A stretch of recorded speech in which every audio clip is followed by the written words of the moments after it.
Hello, and welcome to the Accountability Overview Back to School Training for the 2022-2023 school year. I'm Jennifer Stafford, the Director in the Division of Assessment and Accountability Support. Along with me today is Helen Jones, Program Manager in the same division in the Office of Assessment and Accountability. This is one in a series of back to school trainings to help prepare DACs and BACs as well as other education stakeholders for the upcoming school year. In this section, we will discuss testing and accountability. We're going to take a little look back to 2019 and where we are and how we've got to the point of presenting and reporting assessment and accountability results for the 21-22 school year. We'll also look at Senate Bill 158 and changes made to the accountability system from the 2020 legislative session. We're going to discuss accountability for the 22-23 school year that will include status and change. We'll also highlight for you the update on science standards as well as the aligned blueprint, and then share a few assessment and accountability resources. So let's get started. So looking back to 2019, which was the last time the schools and districts had, and the state had, formal accountability. The 2018-2019 school year had a full testing and accountability for our schools and districts, as well as the state. That was the one and only year that the STAR rating system was reported. After the reporting in the fall of 2019 on the testing and accountability from the 18-19 school year, the General Assembly passed Senate Bill 158, which made significant changes to our accountability system. During that legislative session, the bill was passed and the statute had timeframes and dates that were meant for the implementation of the new accountability system. Well, that was in the January, February, March timeframe of 2020, and then the pandemic hit in March of 2020 here in Kentucky, which impacted the dates and the implementation of those changes required in Senate Bill 158. So there's been a little shift in timeline due to the fact that in the 2019-2020 school year, we only had access and alternate access testing for our English language learners. And then we had just a bit of ACT testing. We got in the initial test date in 2020. There was no accountability. Kentucky applied for a federal waiver from accountability and received that. And so due to COVID-19 in 2020, there was no reporting. Moving into the 2020-2021 school year, the department worked for updating that accountability regulation and went through that revision process. Now, in the spring of 21, there was testing, and we were required federally to both test and report information on spring 21 testing. There was participation, but that participation was lower than we generally get in Kentucky. Now, for the 21-22 school year, which we just completed, we had full testing, and the U.S. Department of Education expects full accountability for all states. In Kentucky, we're going to report status, which Helen is going to describe for us in just a moment. Now, the 22-23 school year, we will have the full implementation of the accountability system, and that will include both status and change as required by the statute. So let me pause at this point and turn it over to Helen, who's going to discuss the Senate Bill 158 and those particular changes. Hello, I'm Helen Jones, and I'm the branch manager in the Division of Assessments and Accountability Support. So let's talk about accountability. Specifically, let's talk about Senate Bill 158.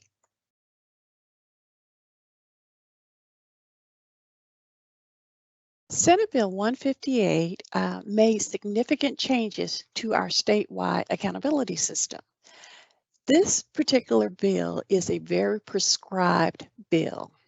In Senate Bill 158, the new requirements included performance based on a combination of academic and school quality indicators and measures known as our state indicators. Senate Bill 158 gave us an exclusive list. Now, what we determined that to mean is that there are a set of indicators. We can't add to it or change it. It requires the state indicators. Then it also requires the state indicators to be evaluated on status and change. And there is a definition for both of these terms within the bill. So it requires a school indicators to have an overall performance on status and change. So for status, it's going to be the current year or the current performance for the students for just that 1 year. It also requires that the indicators then be displayed. The performance of status and change be displayed on an online colored dashboard.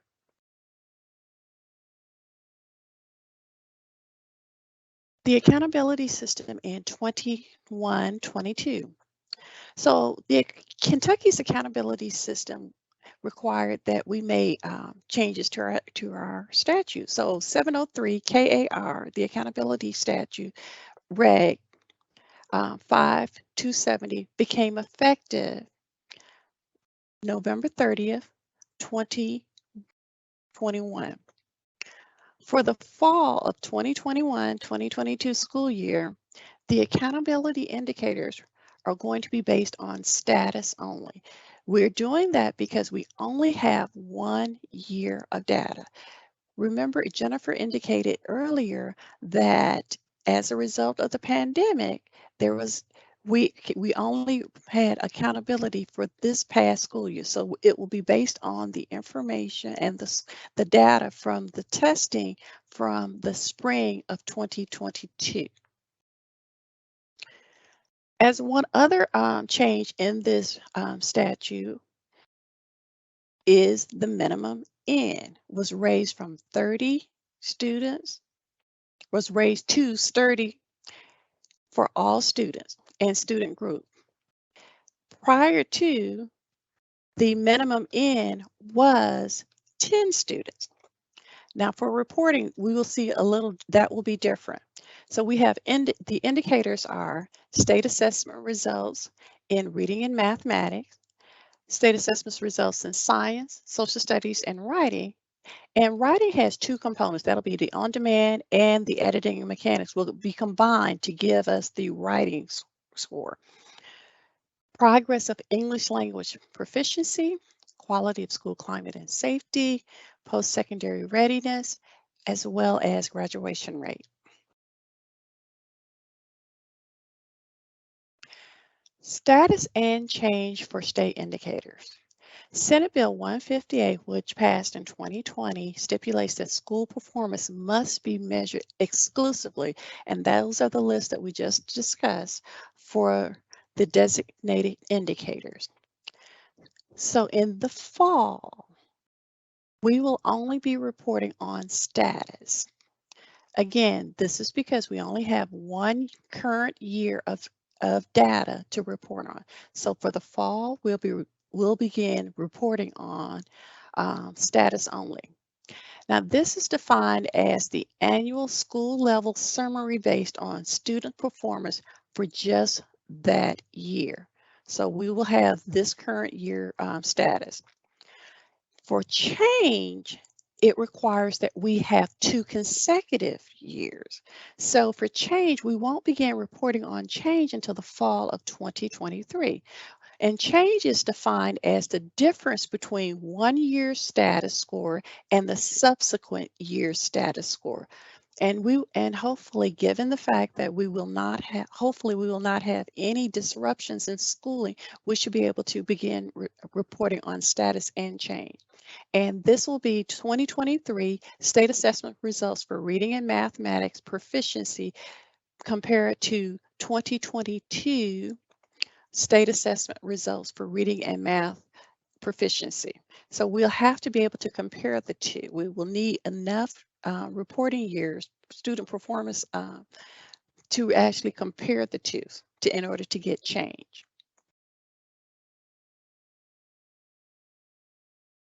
So how do we get there?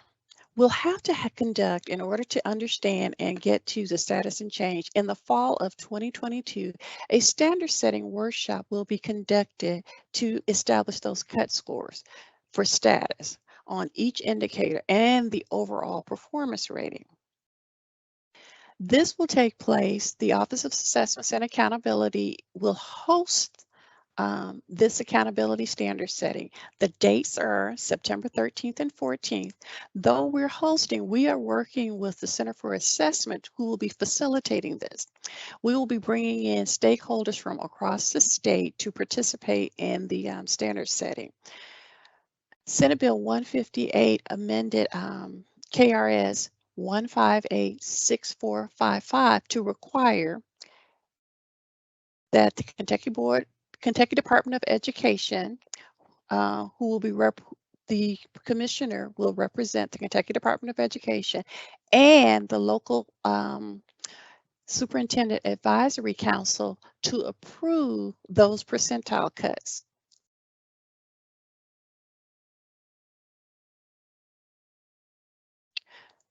So the specific language in the statute reads, this is KRS 1586455, Section 1, C4. The percentile cut scores for status and change levels shall be based on distribution and shall be approved by the Kentucky Department of Education and the local Superintendent Advisory Council. The cut scores shall remain in place for at least 6 years, and that is unless existing cut scores no longer support meaningful differentiation of schools as required by Federal Every Student Succeeds Act of 2015. So for fall reporting, I'm going to turn that back over to Jennifer. Thank you, Helen. So let's look at what will be reported in the fall of 22.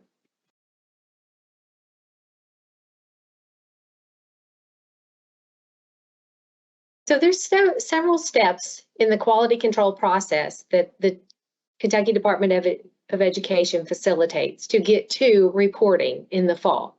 It is very important to Kentucky that we report accurate information, or as accurate as we can possibly get it. So we take several steps in the quality control process.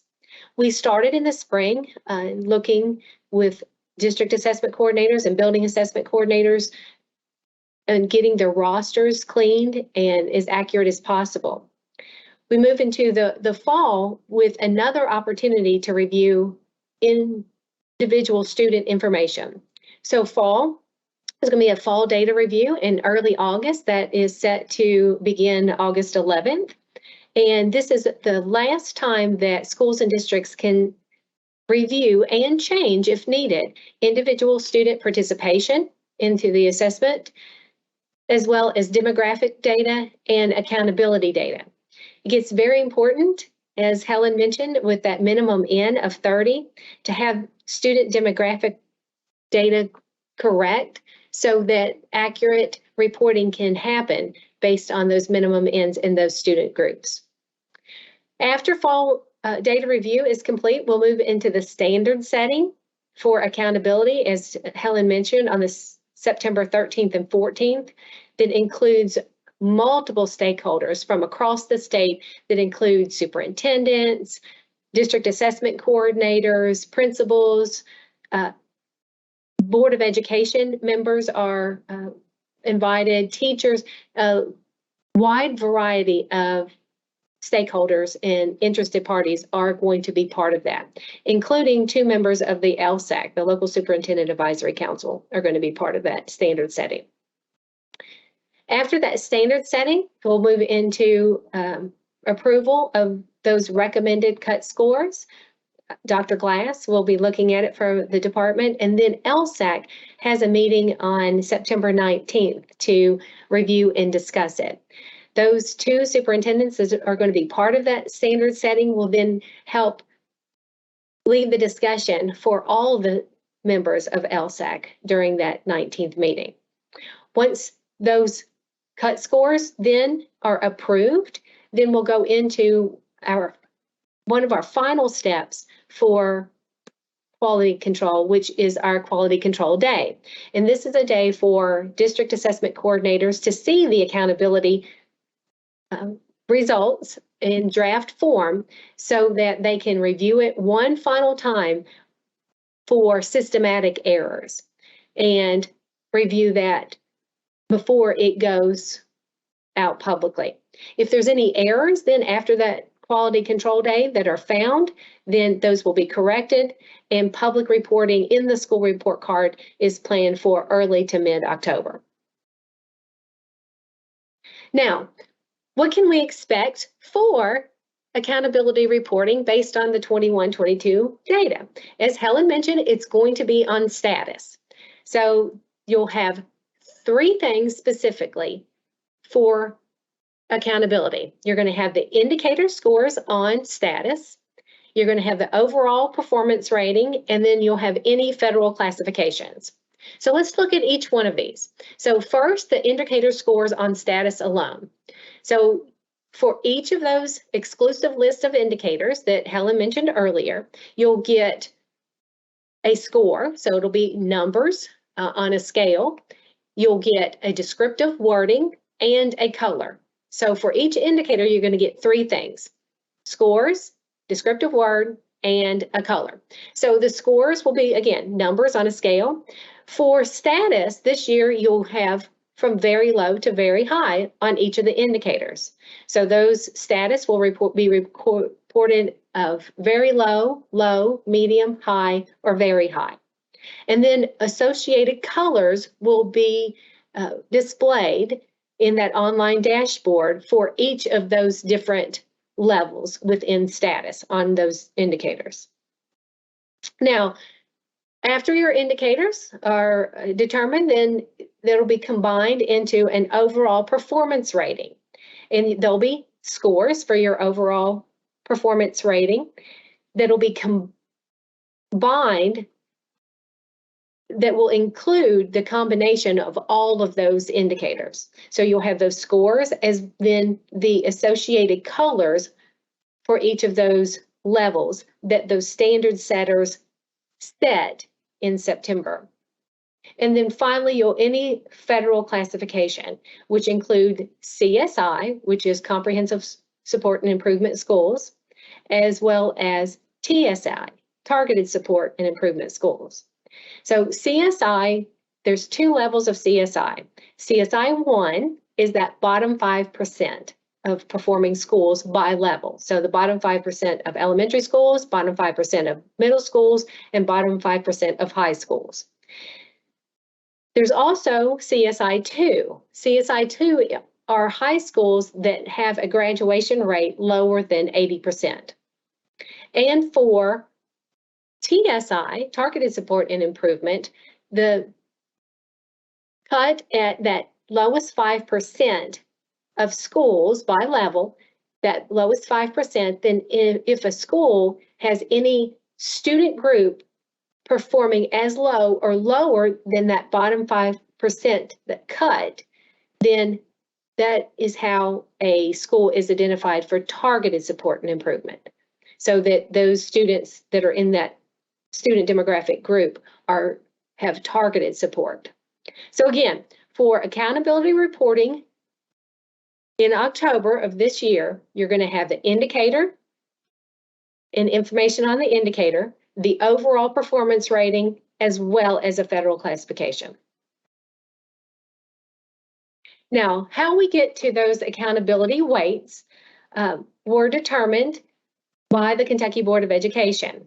So each indicator is weighted differently across all of the different levels. In the previous system, elementary and middle schools had the same weights, but this Board of Education determined and decided that they wanted to put some different emphasis on specific indicators at the different levels. There's also federal requirements around the emphasis at the elementary, middle, and high school levels. And you can see here on the slide that reading and math and English language proficiency has to have the greatest emphasis at elementary and middle schools. And then at high schools, that greatest emphasis has to be on reading, math, and graduation rate. So these weights are multiplied by the indicator weight then to calculate that overall performance rating. Now, that overall performance rating, again, will be reported using a color scale. So that combination of those indicator scores times the weight will equal that overall performance rating. The standard setters will then come and determine the standards on that scale using those numbers, what makes and determines the cuts for red, orange, yellow, green, and blue.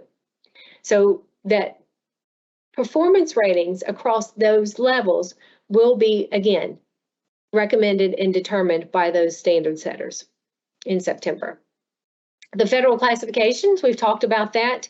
We'll have targeted support and improvement and supported comprehensive support and improvement.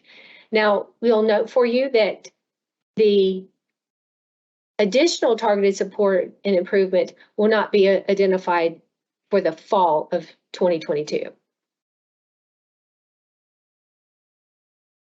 As Helen mentioned, Senate Bill 158 requires an online dashboard. Here's an example of an online dashboard from the California Department of Education. When the drafters of Senate Bill 158 relied heavily on California's accountability system. So Kentucky's accountability system mirrors California's accountability system. And so we're looking at their school report card as an example. And so you can expect each of those indicators to have a dial by indicator displaying the color associated with the status.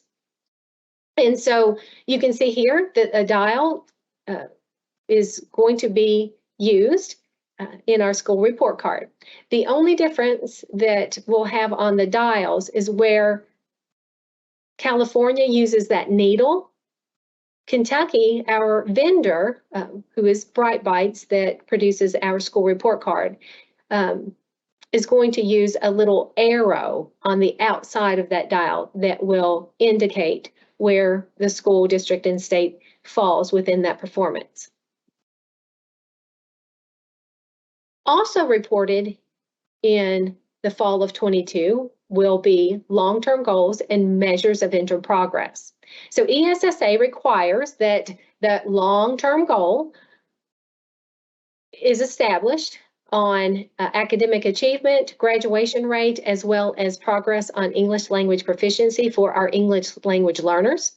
And so back in 2019, long-term goals and those steps to get to meet those long-term goals were established. Now, 2019, those goals were developed for the end date of 2030, and that represents one generation or one set of students from kindergarten through high school for that end date. Now, because of the pandemic, the last couple of years, we have not had reporting on all of the goals. And so those goals have been extended from 2030 to 2032. So all of the content areas for academic achievement, the graduation rate for 4 and 5 year, as well as the progress on achieving English language proficiency will be reported this fall. Now, student participation in state testing and accountability is expected for all of our students, and including our enrolled in virtual schools. And we did have a really good participation rate in the spring of 22.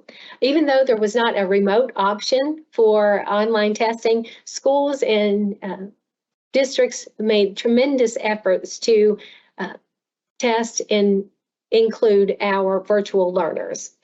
Now, there was some exceptions to testing, and students could apply or administrators could apply for a non-participation for our students that were sick. And this is a change that we had previously from 2019, because in 2019 we had an extraordinary circumstance exemption. During a federal audit, the U.S. Department of Education deemed that extraordinary circumstance exemption was not in line with their expectations, and we've had to drop that extraordinary circumstance non-participation. So students are now only exempted from state testing due to a medical non-participation. And just as a reminder, the students, all students will be reported in the assessment, but for accountability, then it's only the students that they are there for 100 days. So the students are accountable to your school if they've been in the school for 100 days, and they're accountable to the district if they've been in a district for 100 days. Otherwise, they'll be reported at the state level. Now, let's turn back to Helen for a look at the upcoming for 22-23 school year and beyond. So let's talk about where do we go from here. So we've talked about reporting. We've taken a look back as to where we started the accountability process and the changes that have taken place, the disruption as a result of COVID. So now let's move into accountability for 2022-23 and beyond. So we talked about for the fall of 2022-23, the school year for accountability, we will be reporting on both status and change. Again, we said the status is the current year performance. So we will need to have not just status for 2022-23, but for the 2022-23 school year, we will have both status and change. So for each state indicator, there will be 5 status levels ranging from very high to very low. And then we will also now include change levels ranging from increase significantly to decrease significantly. And again, we're going to have to go back, and in order to make this happen, we're going to have to do another standard setting next year.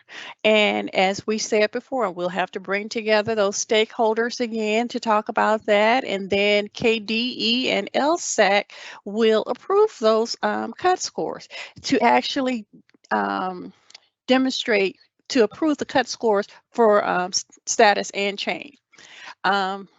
So we can move on to the next one. And this table is a very good example of what that would look like for status and change and for the fall of 2022-23. So you'll see across the top, we'll probably have decline significantly all the way up to increase significantly. And then along the side, you'll see status. And so what this table represents is how we can bring those two together to demonstrate what will look like. Now, behind each one of these colors, these tables, there will be data. So those cut scores will make a determination on where we make the change from going from the yellow to the green to the blue. And this is a symmetrical table. This is a table that the Kentucky Board of Education voted to have approved, that this is how we would demonstrate what this will look like. Next. And next, let's take a look at what's happening moving forward in terms of our science blueprint. Now, KRS 158-6453 put into statute requirements for the process of reviewing content area standards and those aligned blueprints for the assessments. Those have to be reviewed on a rotating basis, and currently our science standards are in process of being reviewed, and that process involves several committees. It's very prescriptive on how the review of standards must be completed and those blueprints that lead to the assessments, how it must be reviewed and revised. So there's a series of what we call AP or advisory panels, and RCs, which are review committees, and there's also a review process committee called the SPARK committee that is taking place to review those standards in the blueprint. The work is being facilitated by the American Institute for Research, facilitating those discussions with those AP, RCs, and eventually the SPARK committee that will revise and review those science standards and that aligned blueprint. So the science standards were out through July 27th, and the aligned blueprint was released on July 1st and was open until July 31st for review and comment. So we were excited about receiving comments and are going to take those comments to the AP and RCs for further discussions around that, the standards and the blueprints. So we're looking forward to having new science standards eventually. We will continue to assess the current standards until the new standards are adopted and able to be field tested.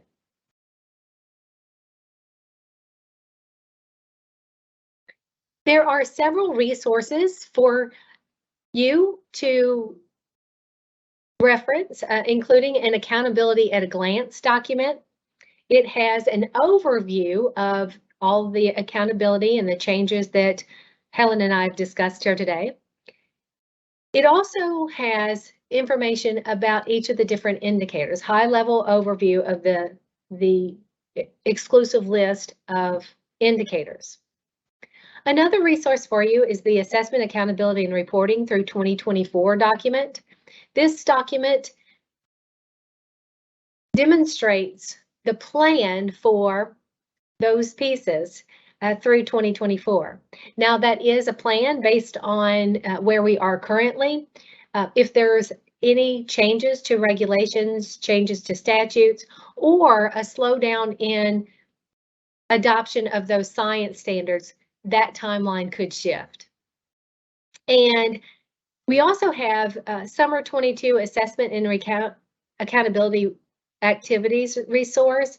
There was a lot of good work completed over the summer of 2022. We brought in lots of teachers and stakeholders, curriculum folks to assist with assessment work.